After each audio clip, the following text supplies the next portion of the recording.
My name is Bernd Wollschlaeger, and I want to first of all thank the organizer of this event to allow me to speak. I'm a little bit unusual addition to a national Jewish retreat because my story comes from a very different world. And standing here, and I'm honored that I stand here, at a national Jewish retreat and looking back where I'm coming from, this is probably the place that I never thought I would end up at. And I'm not saying it in any disrespectful way, because I'm coming from a different world in every aspect. I'm not a son of a survivor, I'm a son of a perpetrator. My father was not a famous rabbi or Jewish scholar, but he was a Nazi. And I am his son. And I'm also an Israeli citizen, served in the IDF, was an officer in the IDF, and live now here in the United States, and I'm a physician here in Miami, Florida. So how do you come from there to here? Well, this is my story, and this is the reason that I'm here to share this story, and to share you aspects of the story that are individual, unusual on one hand, but on the other hand also highlight aspects of history that are so common to all of us, and aspects of humanity. So when I start, I have to start where everything began, and that began, of course, when and how and where I was born. I was born in 1958 in a beautiful town in Germany called Bamberg. Anybody ever been in Germany? Thank you. And those of you who know German history, the name Bamberg and Bamberger is connected to the region. Bamberg is in a town in the south of Germany, an old city, more than 1,000 years old, with a very rich history of Christian life. It was actually the center of the Holy Roman Empire in the 11th century, and the only pope buried outside Rome is buried in Bamberg. On the other hand, it has a long Jewish history dating back for 1,000 years, where Jews moved into the city in the 14th and 15th century, and later on moved out of the city and formed a community of peasant Jews that lived with non-Jews for many hundred years in a very harmonic and in a peaceful environment. And the Jews and Jewish life was so much woven into the fabric of society that until today the language, the local language, the Franconian language, is a slang of Bavarian language, contains many Jewish words. Very few Jews, but many Jewish words. And in this city I grew up in, aware of history and the richness of history, because history was all around, old buildings, churches, cathedrals. We were taught history in elementary schools. You got little pictures of famous buildings and famous Bambergers that lived there. And we had to identify those historic events. But one thing that I noticed as a child, 6, 7 years old, 8 years old, not intellectually, but I sensed that certain things about the past you better don't ask, because the adult wouldn't talk about it. And not that we were punished for asking, but nobody talked about it. And it was obvious that something happened in the past, because we as children knew that there was a war. The war called the Second World War. The city was never destroyed, but there were effects of that war in that city. 15,000 American soldiers stationed in the outskirts of Bamberg. Part of the fabric of a society with 75,000 people, very prominently in Bamberg society, American soldiers, American patrols, MPs, military police. We knew that foreigners and strangers there, obviously, and in uniform, obviously, we didn't win that war. But that's all what I knew about that war as a child. I knew that my parents were affected by that war, but they wouldn't talk about it. I knew they were not from Bamberg because they didn't speak the local dialect, the local Franconian. And they told me not to speak it at all at home, but they preferred speaking the German of literature, the so-called Hochdeutsch. And when I asked my parents where they're from, I got two different narratives. From my father's side, he told me that he was born in Berlin as a son of a wealthy family of landholders, and my grandfather, or my great-grandfather, was an officer serving in the war, Franco-Prussian War in 1870, so my father proudly told me. And my grandfather was an officer in the First World War. And my father and all of his brothers fought in the Second World War. And my father told me the stories about the Second World War as the story of glory and heroism. Like any story that he told me about the war. That in that war he served as one of the highest ranking tank commanders under the command of General Guderian, the father of the German Blitzkrieg, on every front that Germany opened from September the 1st, 1939, when he invaded Poland, spearheading the Tiger tank units that invaded Poland, then invasion of France, and then the conquest of Russia, where he was wounded, returned to Germany, and then fought the Americans on the Western Front, and was captured in April 1945 in a suicide mission trying to fight off the invading American forces after the Battle of the Bulge, and spent the next year in war prison as a prisoner of war. So this story of the war that my father told me was a story of glorification. The war is heroism, the knight in shining armor, and he was awarded, and he proudly showed me that, the Knight's Cross by a man whom he proudly referred to as his Führer, Adolf Hitler. And so for me as a child, there was no doubt my father was a hero. And this message was reinforced by his old war buddies who came to visit us at least once a year, telling us the story about the war and referring to my father as Arturo, our hero. His first name was Arthur. Arturo, our hero. So my father was a hero. On the other hand, my mother told me a completely different story of the war. The war is horror, the war is loss. She was an ethnic German, grew up in the eastern part of Europe, in Czechoslovakia, on the western edges of Czechoslovakia, as a Sudetendeutsche, a Sudeten German. For hundreds of years, her ancestry dates back into this local area in Karlsbad, and wealthy merchant family, beautiful villa in the outskirts of Karlsbad. She still had the picture of that villa that was hanging on the wall of our house. And everything lost as a result of the war, having to flee from the advancing Soviet troops towards the west, and just arrived with nothing, penniless, just the clothes left on her body in western part of Germany, in Bamberg. So the war is a horror, it's a catastrophe that never we should go back to. And there was something else in our house that I had to struggle with. There was a picture of a man, a portrait of a man hanging in the hallway of our house. This was a massive 19th century patrician-style building with a huge hallway and a massive walkway going upstairs, stairway leading upstairs. And in this hallway was a larger-than-life portrait of a man hanging on the wall who looked like my father, in uniform, like I saw my father in pictures, with the officer's insignia on the shoulder, the cross around his neck, proud-looking. And initially I thought as a child, this is a portrait of my father. Wow. But then I figured out that he looked a little bit different. And so I asked my father, who is this man? And my father referred to him as a traitor. Now as a child I knew that traitor is a bad word, but I couldn't approximate that how somebody who looked like my father is bad, i.e. the traitor, and my father in uniform is good. What is the reason? And then I found out later on from that lady upstairs who lived in the second floor of that building. She was the landlady, and my mother referred to her as the Countess, die Gräfin, and I should never speak to her unless spoken to.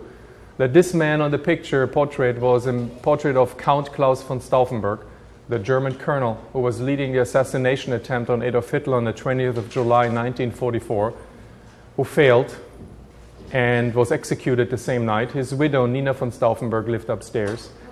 And that contrast of that something happened in the past that my father was not willing to talk about, that he referred to as bad, as treason, and my father's action, that triggered a curiosity in me to understand that I couldn't understand yet, but something happened and I didn't know how to put it all together. And then came the summer of 1972. I was 14 years old when everything changed. And the summer of 1972 was the crown, and the event of the summer of 1972 were the Olympics in Munich. And the Olympics in Munich were supposedly the event that should demonstrate to the world, and was building up towards the event. We learned about it in school, that this is the first time that Germany hosts an international event of that magnitude after the war, separating Germany of the past of the Hitler dictatorship, the Berlin Olympics in 1938, abused by the Nazis for propaganda purposes, to the event of 1972 that should demonstrate to the world that we are a democratic country, proud of our democratic tradition, led by a democratically elected government. Among them, that time, Chancellor was Willy Brandt, who himself was a victim of the Nazis, who returned to Germany after the war as a member of the Social Democratic Party. He had to flee Germany, returned to Germany after the war, rebuilding his party, and became chancellor in 1969. And this chancellor, this prime minister, gained a tremendous moral standing in the Western world because in December of 1970, he traveled to Poland prior to the resumption of diplomatic relationship, and in front of the Warsaw Ghetto Memorial, he sank on his knees, bowed his head, and in public prayed and asking for forgiveness for the sins Germany committed. For the first time, a German politician in public demonstrated his pain and sorrow about what happened in the past and his willingness to atone. And I remember that day in December 1970 because my father slammed the newspaper on the breakfast table, pointing with the finger on the picture on the chancellor kneeling in front of the memorial, screaming, Verrat, wieder ein Verräter, treason, again a traitor. Because for my father there was nothing to forgive for. And I was perplexed. Why? I was a Catholic, born and raised Catholic. My mother was a devout Catholic, going to church, an altar boy. Kneeling in front of a memorial was a sign of humility, was a sign of strength, not a sign of weakness and treason. Why is my father so mad? And this same chancellor that my father so despised opened the Olympics in the summer of August 1972 to a great fanfare. And we watched it on live TV, every team parading to the stadium. And my parents invited friends over, and it was a joyous atmosphere, wine and food and celebrating. And suddenly a team paraded into the stadium carrying a flag with a star inside. And everybody felt silent. And I knew that silence is the parent silence, that you better don't ask a question when we are that silent. And I didn't understand, but why that team? It was another team I learned in school. That is the team of the State of Israel. I mean, I learned about that flag. It could have been Spain, Italy, or Switzerland. For me, there was no difference, neither good or bad anyway. Why my parents have this funny reaction? And then 10 days later, on September the 4th, 1972, the catastrophe happened. The same team that so proudly paraded into the stadium was brutally attacked by a group of Palestinian terrorists that sneaked into the Olympic Village, killed 2 Israelis on the spot. The remainder were taken hostage. And the Olympics came to a halt. The German government dispatched highest ranking government officials, among them the Minister of Interior Affairs, to negotiate face-to-face with the terrorists, asking them, begging them to release the Israelis because the symbolism that Jews were killed on German soil and hold hostage on German soil was something that was too difficult to bear. The terrorists refused. A deal was struck to fly out the terrorists with the hostages to a military airport outside Munich 18 hours later after the hostage taking in the nighttime. And there allegedly a German military jet would take them to a Arab country of their choice, where then an exchange would have taken place between Arab prisoners in Israeli prison with the Israeli hostages. It never happened. The German police tried to rescue the Israeli athletes, and a firefight ensued. And behind the gates of the military airport in Fürstenfeldbruck, you only heard fire and then saw explosions. The night was lighted up by explosions. The terrorists threw a hand grenade in a helicopter in which all the Israelis were, part of the Israelis were tied and bound to the chairs, and exploded and killed them all instantly. The other helicopter they sprayed with machine gun fire, and all died. And the next day, the picture in the newspaper that changed everything for me. 2 helicopters on the tarmac, one burned out with the charred remains of the Israelis, the Israelis slumped over the seat with partially covered with linen, blood-stained linen sheets, and above a headline, Jews killed in Germany again. And I asked myself, what does that mean? I was not naive. I was 14 years old. We learned in school about the Nazi dictatorship. We learned what the Nazis did in Germany, creating a dictatorship that smashed the nascent Weimar Republic, that they triggered World War II. And in World War II, 60 to 80 million people died. Among them were 6 million Jews. But we didn't learn about the Holocaust yet as a unique event that led to that murder. And I asked my father, like I always did. My father was my guide in my life, and he was a very intelligent, even though a harsh man, and a very tough man, but he dedicated his time to my education and actually stimulated my intellectual curiosity and made me read newspapers every day from the age of 10. And so I asked him naturally, I said, Father, what does this headline mean? Jews killed in Germany again. And he looked at me and said, it means nothing. It's over with them. In our house, we don't talk about them. And I was perplexed. It was a huge event. Something happened, terrible happened. And in school, we started to talk about that. And in school, we started to talk about this event not only as it pertained to the murder of Israelis, but the symbolism that Jews were killed on German soil. And our teachers shared with us their own impression, personal impression about the Holocaust.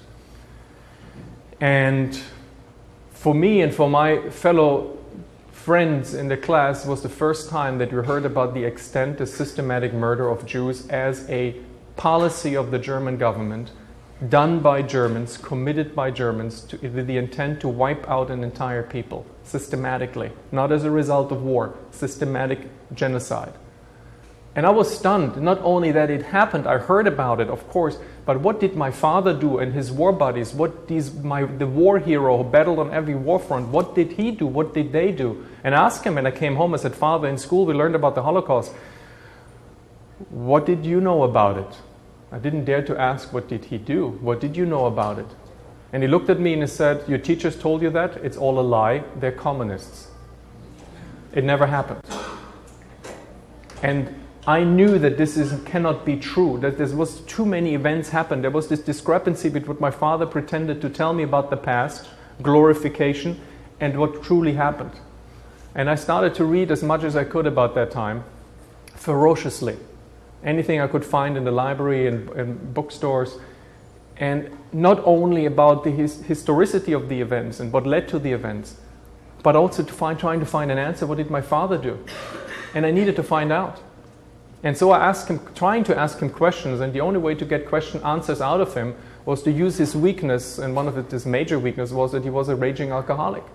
And as a child of an alcoholic parent, I learned that you can use a soft spot. When he was not drunk yet, you couldn't ask him questions because he was restless, irritable, and discontent looking for a drink. When he was too drunk, he was in La La Land. But when he was in the middle, in the twilight zone, I translated now into Schicker zone. I made that up. His tongue is looser and he will talk. And so I asked him. And the answers came out in waves. Phase 1. Whatever happened, already admitting that something happened, whatever happened, we didn't do it. It was the SS, but not the Wehrmacht. Which was a blatant lie. Because I knew already too much about that time, that the Wehrmacht was so deeply involved in the events that ranking German officers, and among them, I heard it from Stauffenberg's widow, what her husband told her, that they were appalled. Not because they love Jews, they were not philo-Semitic, but because this is not what the military is doing. This is against the morale. Will jeopardize the morale of soldiers. And it was in the winter of 1940, for example, the German commander of the German forces in Poland, General Brauchowitz, wrote a letter to Adolf Hitler, complaining about the actions against civilians which would corrupt morale. Of course, it was rebuffed. So generals were talking, were speaking up. Everybody knew my father was lying. Second phase of answers, well, whatever happened we had to do because we had to fight partisans, rebels, those with arms without wearing a uniform. Therefore, you were allowed to kill them. The rules of war didn't apply. Geneva Convention didn't apply. Just, I don't want to detract you, but that's what Hafiz Assad says about the rebels in Syria, that they're all terrorists. Therefore, you can kill them. So I asked him the rhetoric question. I said, Father, how can it be that 1 million children were gassed, their bodies burnt, and their ashes scattered? They were fighting you, babies, little children, fighting the mightiest army in the world? It cannot be true. You're either telling me a lie or you're trying to distort the truth to be optimistic. And then finally came the last phase. And that was one evening, I remember it very well. He was almost drunk. But he was still clear enough to tell me. And he said, Bernd, sit down. You're struggling with this question, which is not a struggle because you have to understand you're a German. I tried to educate you as a German.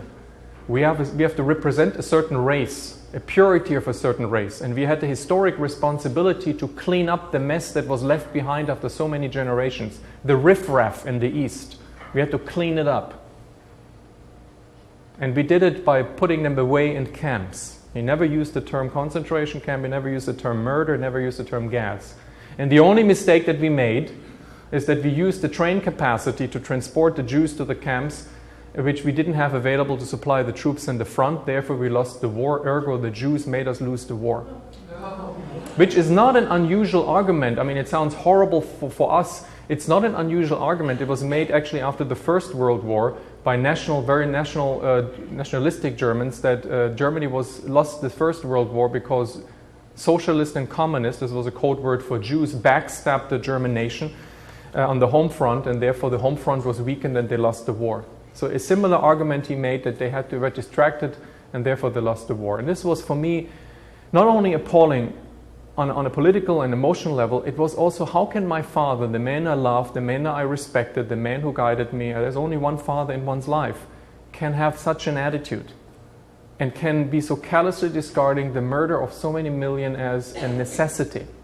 These are not the values I can live by. These are not the values I can internalize. What shall I follow? And I was moving away from him as much as I could, physically, emotionally, and spiritually, and so to say, bouncing off the wall. And one of my teachers noticed that I was aimlessly drifting, and he was a former Jesuit priest, and I admired him a lot because of his outspokenness. And he sat me down one day and he said, "Bernd, something is wrong with you. You're a great student, but you were not behaving right. What happened? Is something wrong at home?" And I said, "I don't want to talk about it." And I said, "If you don't want to talk about your father," and he pinpointed the problem right there, "then I will talk about my father. I lost my father in the war. He never came back. I grew up by myself with my mother and in a spiritual void, and I became a priest to fill this vacuum. And then I became a teacher to teach young Germans like you to be better people so it would never happen again what happened. And I learned to make amends." A very Christian traditional motive. You have to make amends too. And I asked him, "To whom shall I make amends to?" I said, "To Jews. Meet Jews and make amends." I said, "I don't know Jews. I never met a Jew in my life." I said, "Well, I can put you together with Jews, and I try to understand and try to build a relationship. It will help you. It will help you to heal. Maybe help both of you." And he put me together with a group of young Israelis, Jews and Arabs alike, who came in the summer of 1978 to Germany on an exchange mission invited by the German government. And in this political meeting of young people, I was one of the few Germans who participated. And when young people get together, I was at that time 19 years old and almost 20, and they were in the age of 18, 19. The last thing you talk about is about what separates you. You try to find out what makes you alike. And I like the Israeli girls a lot. Sorry to say that. No, I'm not sorry. And I struck a friendship with an Israeli girl, and Israeli girls, it's a PG-rated event. They're very straightforward, and they're tacheles, and said, "Well, if you like me, why don't you visit me in Israel?" And it was just a few days we knew each other. I said, "Absolutely, I will do that," because I was not only fascinated by her, I have to admit, but I was also fascinated by those people that were like me. There was nothing that separated us. We were alike. And I wanted to find out where they're from. So I made the decision to visit them, her.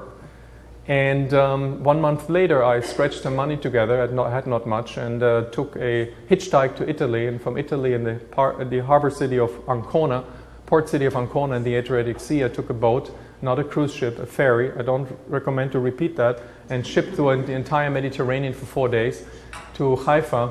When I arrived, she picked me up at the harbor. I sent her a telex from Piraeus. This was the time before Google, Schmoogle, email texting, that we didn't have that. And she was overjoyed seeing me and took me immediately home with the Munit via the Sharut. She took me to her parents' apartment, which was in Neve Sha'anan in Haifa, which was a very small apartment. And the parents were waiting for me, warm people, embracing me, taking my rucksack off my shoulders. "You stay here," speaking Yiddish. I had not much that I could understand.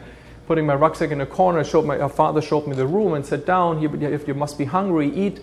And they were chatting with me, and I had no idea what they were talking about. I tried to understand, and she tried to translate into English. And her father looked at me and said, suddenly, after a few minutes, in German, if you don't understand us, I can speak German. And I asked him, "How do you learn to speak German?" And he didn't say a word, he just looked into my eye and rolled up the sleeve of his forearm and pointed to the number tattooed on his forearm and said in German, in clear German, ich war in den Lagern, I was in the camps. And I knew what that meant. And I wanted to sink in the ground and disappear and just made myself invisible. And he said, don't be afraid. It was not you who did that. But you as a young German have to understand what happened.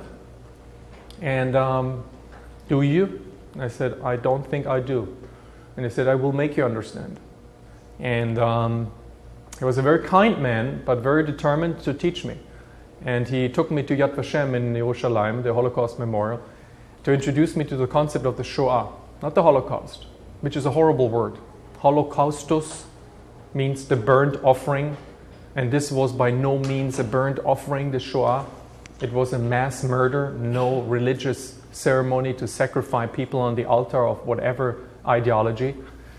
And he introduced me to the Shoah as a catastrophe for his people.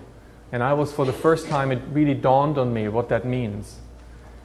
And I asked myself, how could it happen? Not only how could it happen, but how can these people that were affected by this horrific catastrophe, the worst catastrophe ever that happened in their history, and to that extent, how can they maintain a spirit and a faith and move forward and building a country, rebuilding a family, building a country, and referring to me as a person without any hate?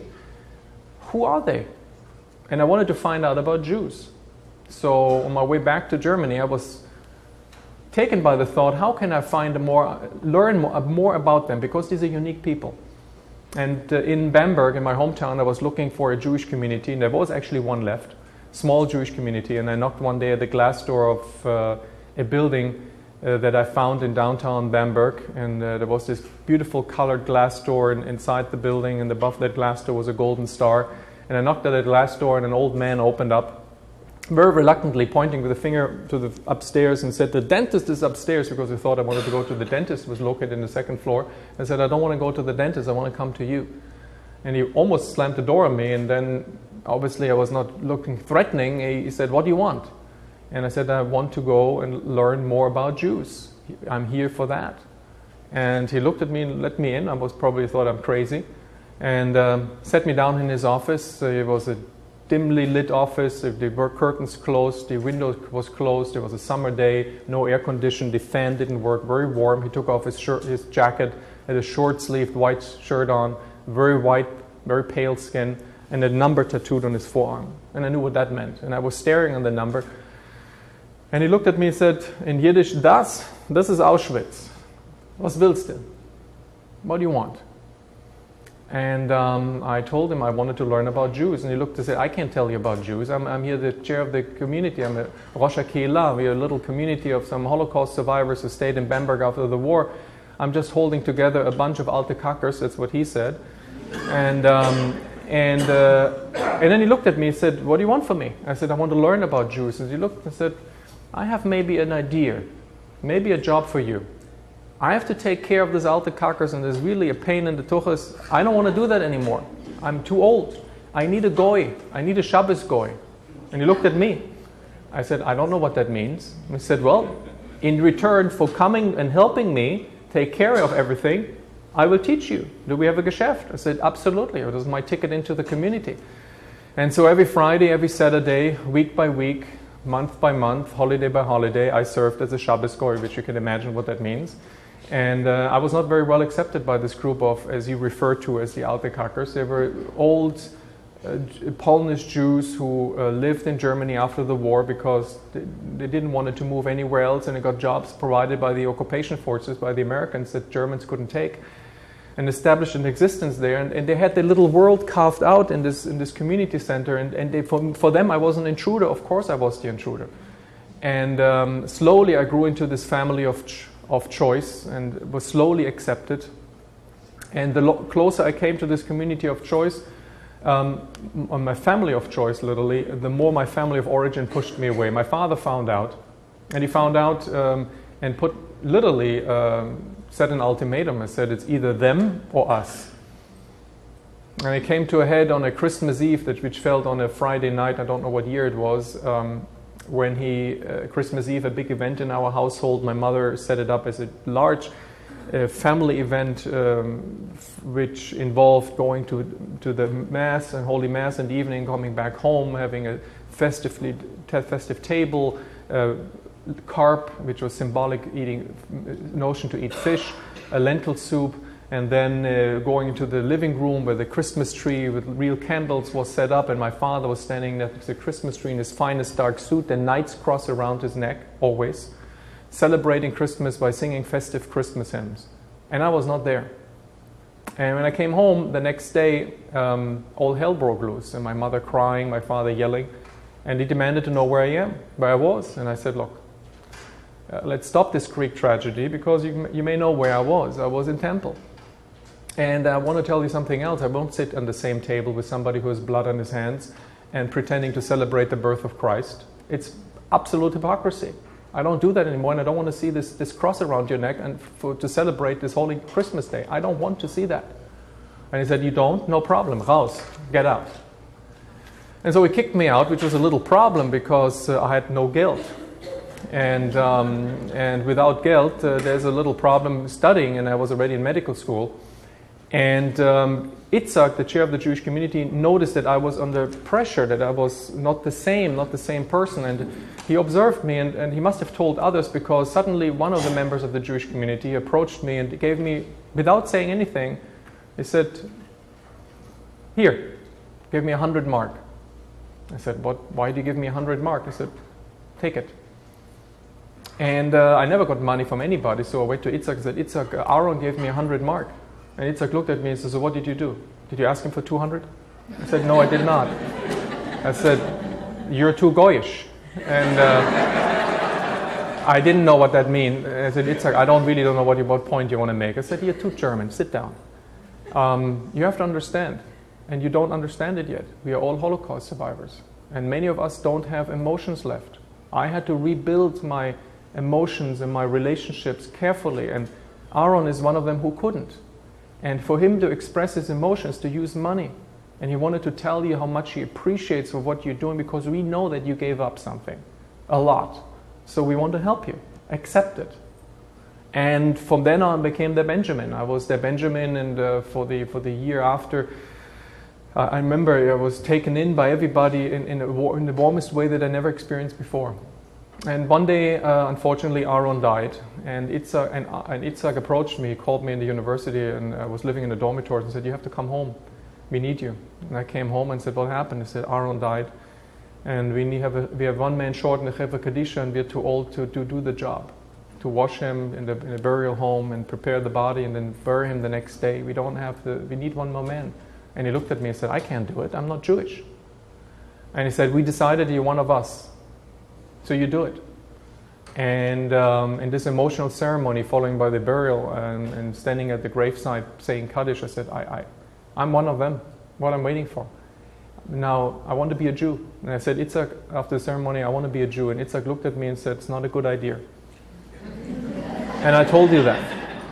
You can be a Ger Tzedek, and this is wonderful, and you can be a righteous person, but you don't have to sacrifice and be a Jew. You don't have to do that.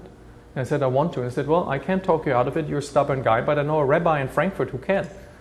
And he told me, he sent a letter to the rabbi in Frankfurt. The rabbi in Frankfurt was kind enough to receive me. He invited me for a luncheon. I came then in Frankfurt in the morning, and he sat me down, listened to my story, very patient, willing, because I know my friend Itzhak in Bamberg, to teach you anything you want to know, halacha, tnach, but I will not convert Germans. I don't do that. And I said, well, I accept that condition. And for the next 2 years, he taught me anything I needed to know. And every time I met him, of course, I asked him and nudged him. I said, so what's new? What's with the conversion? I said, no way. I told you, don't forget, I will not, this is not a conversion class. And finally, he relented after many times asking and said, well, I refer your case to the rabbinical court, and they will decide, but until you get there are some commitments that you have to make, or irreversible steps that you have to take, regardless of the outcome that you later have in the front of a rabbinical court. They may accept or reject your case.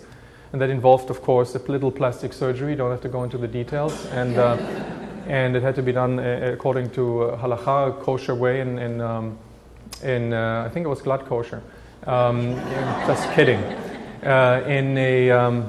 in Switzerland, in Basel, and then I had to do it 2 months later in a kosher mikveh in Metz in France, but there was none available at that time in Germany. And returned to Germany in December 1986 after I graduated from medical school. At that time I had my appointment with the rabbinical court and underwent a formal conversion, which was a very emotional process because it was not a quiz about my knowledge about Judaism. Yes, it was in the beginning. I mean, they asked me formal questions. But it was more importantly, and I remember this question that one rabbi asked me, said, you told us a lot and revealed a lot about what you know about Judaism and your dedication, but that's not enough. Why does a German want to become a Jew? Is it guilt? That doesn't count. Is it conviction? Knowledge is not conviction. Tell us what makes you tick. What motivates you? And I had to tell him from my heart what motivates me, that I really wanted to become part of this family that was so much my family at that time. And they were returning after endless time for me, I don't know how many minutes, for a decision I had to stand up. They were reading the Teudat Geul in Hebrew and then in German. And I became at that day Dov Ben Abraham and was overwhelmed. Came home to Bamberg and said, Itzhak, I'm a Jew. And Itzhak said, I know, word travels, so what do you want to do? I said, well, Itzhak, I tell you honestly, I want to go to Israel. And he looked at me and said, I feared that would happen because then we will lose you. But why do you want to do that? And I said, I don't know where else to go because I will be eventually alone, and even living with you and being in this community, there's not much I can do. And I want to go to Israel. And so he helped me to obtain my visa through the law, which I was qualified for through the law of return, through the Israeli embassy and the Jewish agency, the Sukhnut. And in January the 7th, 1987, I made Aliyah, trying to see my parents again the night before, because Itzhak told me to do so. I was not, actually didn't think about doing it, but Itzhak asked me, he said, look, if you want to be a Jew, you have to make me a promise that you live according to a Jew. And one of the things you can do right now to demonstrate that you do it is to honor your parents and go home and say goodbye. And I said goodbye to my mother at least. My father refused seeing me. And I left Israel and began the talich, as we say, the klita. Went to a kibbutz, 6 months there, learned the Hebrew in an ulpan, went to a year in a hospital to learn to get my Israeli license, my German license up to Israeli par, got an Israeli medical license in Israel, obtained citizenship after a year, and then was drafted into the military as a medical officer, had to do the officer's course, and then I remember standing in the ceremony after the completion of the officer's course, and with all the sabres, it suddenly hit me, standing there in the uniform, just my lieutenant wings on the shoulder, and he said, oh my God, if they find out that I'm a German, my father was a Nazi, they will kick me out of here. They will never have respect for me. I better don't tell anybody who I am. Tell them at least as possible about yourself. Lie. Which of course was a mistake, because who will believe this story? And who will respect me that I'm here in Israeli officers with being assigned to a unit with young Israeli soldiers and my father was a Nazi? I mean, let's be silent. And I didn't talk to anybody about it, not to my friends, not to my wife whom I met in Israel. And when we left Israel in 1991 to come to the United States to continue my medical training, my medical education here and my residency training, I got a position here. Life didn't work out the way I thought. We split, our marriage fell apart, I had 2 children. And my children, looking for guidance, of course, when they were meeting me and being together, and we spent a lot of time always together. And my son that was 14 years old, his name is Tal, and he asked me, he said, Dad, he asked me in Hebrew, Mia Saba Sheli, out of the blue, like children are. And I said, Tal, I don't know how to answer that question. But I knew that I had to answer this question. And I said, well, sit down, let me tell you. And I told him the question about the answer to the question. Gave him the answer, the truth and honest answer. When he listened to the story, my son looked at me and said, Dad, that's a cool story. Well, as a Jewish youngster, American, growing up in America, going to a Jewish school, all my children have education from from Jewish kindergarten to a high school degree, and I went all the time in Jewish schools, and tefillin in the morning, going to temple, and so they had a family history day in school. 2 weeks or 3 weeks after I told them the story, he was still taken by this story, and then during the family history day, where everybody shared their family history, of course, dating back to the temple, my son so I was told, raised his hand and said, and my grandfather was a famous Nazi.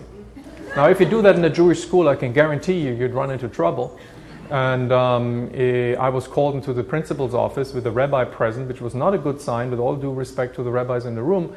And I looked at him and said, what happened? I thought something terrible happened. I said, you look, Dr. Wollschlaeger, you're a respected member of our community. Your son told us a very verdrehte Geschichte about your father was a Nazi, and what's wrong with him? Does he need help? Is he confused? You can give him help. Do you have psychologists on staff? I said, it's not my son. It's me. I told him the story, and he doesn't know how to deal with that. And probably he blurted it out. And that's the story. And the longer I talked about it, and I tried to rapidly tell him the story, the rabbi got more and more agitated and excited and said, Kol hakavod, yesh hakoach, you have to tell this story to everybody. Come with me to the class. And said, I can't. I'm afraid. I said, no, it's good for your soul when he gets out. And he was right. The first time I shared the story, very reluctantly, I noticed that the weight was starting to get lifted on my shoulder, and when I did it again and again in the school, the weight was lifted off my shoulder. And I asked myself, what happened? In the circle of life that I opened so many years ago, I never ever closed it. I ran and ran and ran, and I'm here, and I need to close this circle and continue living in a normal way by closing this chapter of my life. And so I went back to Germany with my son, and we visited my parents at the only place where I knew I could visit them, at the cemetery, and found their grave, ironically or tellingly, in a cemetery in Bamberg, 2 to 3 rows parallel to the wall that separates the Jewish from the Christian cemetery. Even today, when you stand in front of their grave, of course, you see the wall, and behind the wall you see the Jewish gravestones almost defiantly casting their shadow to the other side, and here my parents are lying. And I told my son, how telling. These are your grandparents, these are my parents, they still live in the shadow of history. They never stepped out of the shadow, because during life they didn't have the courage to face the issue, and in death they still live in the shadow. And that what should teach you that you can never escape your responsibility, either as a people or as a person specifically. You have to face it head on and make amends to what you did wrong, or trying to rectify what you did wrong, and then do something right. This is what our life can do at making a difference. And as such, I educated my children and raised my children, and as such, when I have the privilege, like I have today, to speak to an esteemed group like you are, that in every person's story there's a kernel of truth that should all help us. And it's not about me. I lived a life that many others have lived probably before me. And each of us lives a unique life. But each of us has to one day make cheshbon and ask, what did we do with our lives? Somebody else will make this cheshbon for us. But during our lives, we're being asked to do every day something to make it a better world. Tikkun olam is not an abstract word that we leave it up to politicians. Tikkun olam is something we do every day. Hopefully we do every day.